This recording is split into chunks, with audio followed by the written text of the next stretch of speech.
이곳에 시공된 집들이 모두 실거주 목적이라고 보기 어렵다는 겁니다. 저 위에서부터 보시면 이게 전부 다 집이에요. 주민등록상에 등록만 해놓고 실거주는 안 해요. 보시면 이게 실제 집의 네. 뼈대라고 합니다. 상당하죠. 이게 집인가 이게. 대충 지었네요. 그러니까. 창고같이 생겨갖고 이거. 살라고 오는 사람들은 집을 다 크게 져서 들어오는데 창고 형태로 10평, 6평 이렇게 들어오는 집은 사는 사람이 아니잖아. 자, 비교해 보시면 양쪽 크기가 비교가 되시죠? 실제 거주의 목적으로 지어진 집과 차이가 있다는 겁니다. 투기 목적으로 부담금을 노리고 들어왔다고 생각이 듭니다. 저 입장에서는. 이 주민들의 투기 의혹까지 생긴 상황. 심지어 부동산에서 보상에 관련된 허위 광고를 해가지고 대놓고 보상금 지급 내용을 앞세워서 분양을 홍보하고 있다는 온라인 글들인데요. 해당 공인중개사무소에 문의를 해봤습니다. 어떤 식으로 얘기하시는 거예요? 1년에 50%, 2년 60%, 5년부터 100% 나가겠습니다. 법이 아니에요? 5년에 하나도 못 봐. 그러니까 10년이면 운전을 뽑는다. 향후 30년간 보상을 해준다, 매년. 게다가 주민들의 가장 큰 걱정은 따로 있었는데요. 소각장은 그 한정된 9억이라는 돈 가지고 동네 사람들이 나눠서 하거든요. 많이 오면은 줄어들죠. 외부에서 온 사람들이 생존권을 갖다가 위협을 하고 있는 거죠. 한마디로 말하면. 제일 큰 피해지 왜 그냥 여기 어르신들은 다 나이 드셔갖고 그것만 받아갖고 먹고 사는 사람이 많아요. 현재 소각장이 4년 후에 더 큰 소각장으로 증축되면 보증금 역시 1,000만 원대에서 5천만 원대까지 오를 것으로 추측되는데요. 이 주민들의 집을 시공하는 시공사들은 이 상황을 알고 있을까요? 선생님 안녕하세요. 시공사 관계자를 만나봤습니다. 요거는 상관없어요. 대한민국 자연녹지는 길만 가면은 내 땅에다가 내가 건축허가를 내서 짓는데 무건물이요.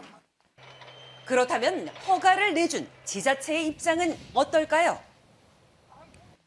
이 건축 같은 경우에는 건축법에 한정해서 이제 한 평이라도 법에 맞게끔 설계해갖고 들어오니까 허가가 나거든요. 상황이 이렇다 보니 주민들은 억울함을 호소합니다. 오해가 쌓이는 거죠. 주민들이 불신이 안 생기려면 정말 진짜로 살뿐 투기 목적으로만 좀 오지 않았으면 좋겠어요. 보상금 때문에 주민들 간에 정의도 없어요. 앞집, 뒷집 서로 견제하고 감시를 하고. 보상금과 관련된 부분에 대해 지자체에 다시 문의를 해봤습니다. 6평짜리 집이나 작은 집에 실질적으로 매일매일 거주를 한다고 하면 저희가 지원을 안 할 수는 없어요, 사실상. 실제 거주하는 게 가장 중요하기 때문에 협의처랑 저희 행정기관이랑 이제 실거주 부분 확인을 강화하는 쪽으로 가야겠죠. 를 위한 보상금이 일부 투기 세력에 의한 땅 장사, 투기 수단으로 전락하였음을 파악하였는데 그렇다면 보상금을 받는 기준은 뭘까요?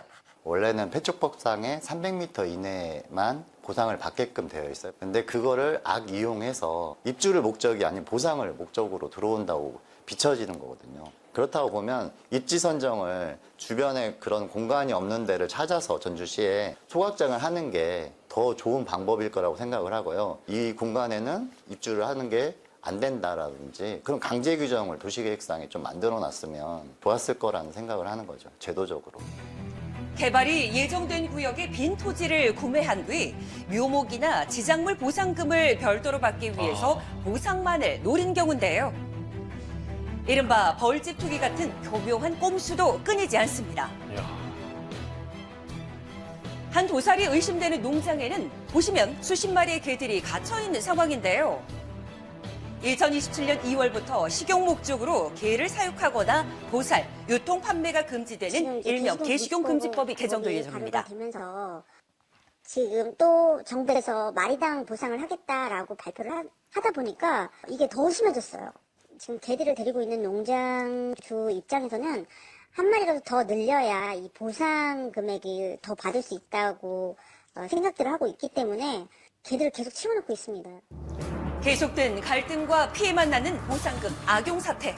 근절의 방법은 없는 걸까요? 예를 들어서 재건축 같은 경우에도 보면 이렇게 상가를 쪼개서 막 분양하는 경우가 있거든요. 규정을 바꿔서 쪼개서 이렇게 소유하는 경우에는 보상금을 제한하는 방식으로 이렇게 법령을 바꾸고 있습니다. 만약 건축법적으로 그걸 막으려면 쪼개기 분양을 좀 제한하는 법령을 만들어서 규제를 하면 될 것 같습니다. 보상금이 악용되지 않도록 대책 마련과 철저한 관리 감독이 필요해 보입니다.